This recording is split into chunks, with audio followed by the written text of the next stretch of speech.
He aquí la cifra de muertos franceses.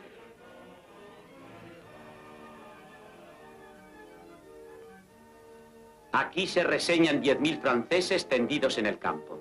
¿Y la lista de nuestros caídos?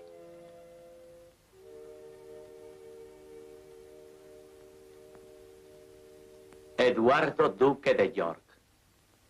El conde de Suffolk. Sir Richard Cayley. Davy Gunn Hidalgo. Y en total suman solamente 500.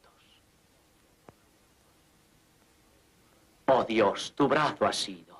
Es maravilloso. Vamos, marchemos en procesión a la aldea. Que se cante un non nobis y un te deum. Enterremos cristianamente a nuestros muertos. Y luego a Calais. Y de allí a Inglaterra, donde nunca habrán llegado de Francia hombres más felices.